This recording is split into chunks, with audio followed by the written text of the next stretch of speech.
राम राम रामेति रामेति रमे रामे मनोरमे सहस्रनाम तत्तुल्यं राम नाम वरानने।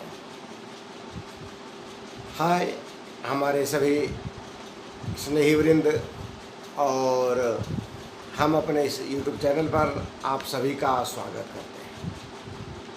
आइए आज हम लोग रामनवमी की इस पावन अवसर पर राम शब्द क्या है, कैसे है, इनकी उत्पत्ति कैसे हुई है, इनके बारे में और क्या मत हैं, आइए हम लोग इस पर कुछ चर्चा कर लेते हैं।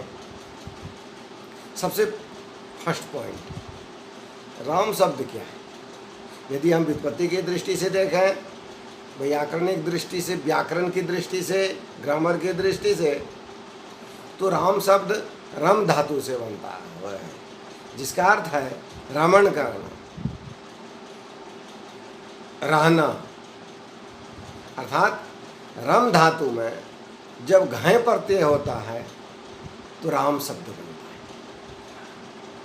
तो राम शब्द का अर्थ क्या हो गया?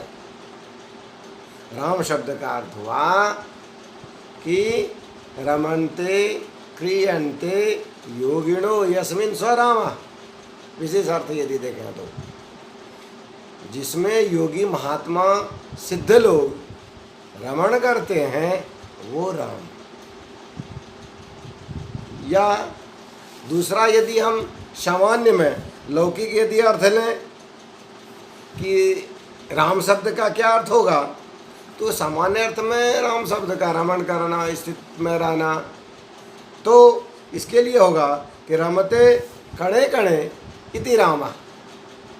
राम कौन है? जो प्रत्येक कण कण में रमण करते, मतलब प्रत्येक कण कण में जो विराजित हैं, प्रत्येक कण कण में जो है वो राम। उपनिषद कहती है ना, ईशावास्मिदं सर्वम, ब्रह्म को, उस ब्रह्म के बारे में जो बताया है वही राम है। लेकिन राम शब्द की व्याख्या और थोड़ा अलग करें। हमारे कबीर बाबा तो मस्त मौले हैं। हमारे कबीर बाबा का कहना है कि एक राम दशरथ घर डोले, एक राम घर घर में बोले। वाह वाह वाह। एक राम का सकल पसारा, एक राम त्रिभुवन में न्यारा। अर्थात चार प्रकार के राम की चर्चा उन्होंने किया है। ऐसे चूंकि वो निर्गुण और सगुण दोनों को मानते थे, हालांकि वो मुख्य रूप से निर्गुण को मानते थे राम को, क्योंकि राम माने ईश्वर, ईश्वर माने ब्रह्म। तो चार रूपों में हम सभी लोग राम को देखते हैं। जैसे हमारे भक्त भी चार प्रकार के होते हैं। पहला कौन होता है? बद्ध। दूसरा जिज्ञासु। तीसरे कौन होते हैं? साधक। और चौथे सिद्ध। चार प्रकार के भक्त होते हैं भगवान को चाहने वाले। तो हमारे कबीर जी, कबीर बाबा इस चारों को अलग अलग ढंग से मानते। पहले कौन है? हमारे पहले जो भक्त हैं वो है बद्ध। उनका क्या कहना है? वो किस रूप में हमारे राम को देखते हैं? रमन्ते क्रियन्ते योगिनो देखते हैं कि रमन्ते कणे कणे इति रामा देखते हैं? पता नहीं। तो राम शब्द, एक राम दशरथ घर डोले, ये कौन देखते हैं? ये बद्ध जो है, मतलब पुत्र के रूप में संसार में, संसार सागर में जो मस्ती करते रहते हैं, अर्थात मायावी जिसे अभी हम लोग हैं, तो ये राम को किस रूप में देखते हैं? बद्ध जी, बद्ध है ना, इसलिए राम को ये पुत्र के रूप में देखते हैं। दूसरे कौन होते हैं? दूसरे होते हैं जिज्ञासु। जिज्ञासु लोग राम को कैसे देखते हैं? तो राम राम एक राम घट घट में बोले। प्रत्येक घट में, प्रत्येक जगह, प्रत्येक प्राणी में जो बोलने वाले हैं वो राम है, अर्थात जिज्ञासु हैं। उनकी जिज्ञासा है, जानने की इच्छा है, वो मुमुक्षु हैं। जानने की उनकी इच्छा, मुमुक्षु तो पूर्ण रूप से नहीं कहेंगे, अभी वो जिज्ञासु ही है। या कुछ साधक इसको भी मानते हैं, कुछ विद्वान लोग। अर्थात उनको जानने की इच्छा है, प्रत्येक घट घट में राम है। तीसरे कहते हैं एक राम का सकल पसारा, अर्थात जो साधक हैं, साधक लोग राम को किस रूप में देखते हैं, गुरु के किस रूप में देखते हैं, ईश्वर को किस रूप में देखते हैं, अपने जो इष्ट हैं उनका दर्शन वो किस रूप में करते हैं, सकल पसारा, अर्थात सभी जगह। जले विष्णु थले विष्णु, विष्णु पर्वत मस्तके, ज्वाला माला दिखे विष्णु, सर्व विष्णु में निरता। संपूर्ण सृष्टि में जो देखते हैं वो साधक होते हैं। क्यों? क्योंकि वो नहीं देखेंगे तो वो अपने पथ से भ्रष्ट हो जाएंगे। उनकी वो साधक की जो साधना है वो सब सिया राम में सब जग जाना, हमारे तुलसी बाबा कहते हैं, सिया राम में सब जग जाना, अर्थात साधक की दृष्टि है। लेकिन जो सिद्ध हो जाते हैं उनके लिए क्या है? उनके लिए है एक राम त्रिभुवन में न्यारा, अर्थात वो जो राम है संपूर्ण संसार के एक ही रूप में स्थित है, चाहे उसको आप जिस रूप में भजें। वो ईश्वर जो है वो ब्रह्म है, वही सब रूप में इधर उधर है।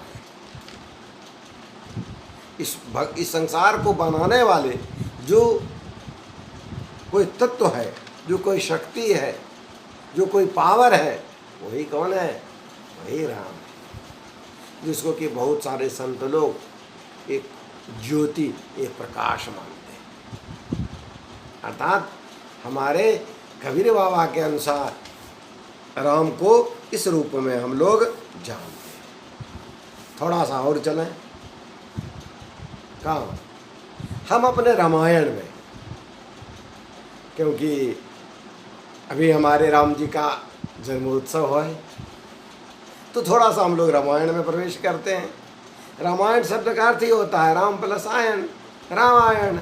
आयन माने घर, राम, बस वही राम के बारे में हम लोग जानना चाहते हैं। तो कहा जाता है कि रामायण प्रारंभ में इसी कथा है कि 100 श्लोक का, 100 करोड़ श्लोक का बंटवारा हुआ। सभी लड़ गए, क्योंकि 3 हैं, 3 लोग, 3 थे, 3 भागों में बंटना था। 33-33 करके बटा, करोड़ आया, लाख आया, 1000 आया, 100 आया, सब 33-33 अंत में होते रहा। अंत में एक बच गया। वो एक क्या है? अनुष्टुप छंद। वो अनुष्टुप छंद में 1 श्लोक बच गया। अब क्या होगा भाई? फिर लड़ाई ऊपर, चलो इसको भी 3 भाग में बांट दो। तो अनुष्टुप छंद 32 वर्ण के होते हैं, तो फिर तीनों में बांट दो, चलो तो 10 या 30, फिर 2 बच गया। अब तो गड़बड़ हो गया। अब ये 2 कहाँ से होगा? 3 होता तो कम से कम फिर एक सब ले लेते। तो हमारे मस्त मोहले जो देवों की देव महादेव के पास चले गए, बोले अभी उपाय कीजिए, अब इससे कि अब दूसरा कोई उपाय होने वाला नहीं है। बोले ठीक है, 2 बचा है, छोड़ो ना, तुम लोग क्यों मारपीट करते हो, हमको दे दो। वही 2 अक्षर जो बचा था वही हमारे राम थे, एक रा और दूसरा नो। अब रा यहाँ तक पूर्ण हो गया, हिसाब अखरा बराबर राम शब्द का। अब हम लोग एक बार और इस पर और एक जिज्ञासा हो जाती है कभी कभी कि राम शब्द को किसी शब्द में हम लोग 2 बार राम राम बोलते हैं, ऐसी क्या बात है? तो राम शब्द और कुछ विद्वानों का फिर चलिए एक मत हम लोग और देख लेते हैं। हम लोग 2 बार ही राम क्यों बोलते हैं? तो 2 बार राम बोलने के पीछे बहुत सारे तर्क हैं, बहुत सारे मत हैं। उसमें एक मत हम लोग चर्चा करते हैं कि राम र आ म 3 वर्ण मिलके बना है, क्योंकि वर्णों के समूह को शब्द कहते हैं व्याकरण की दृष्टि से। तो रो जो है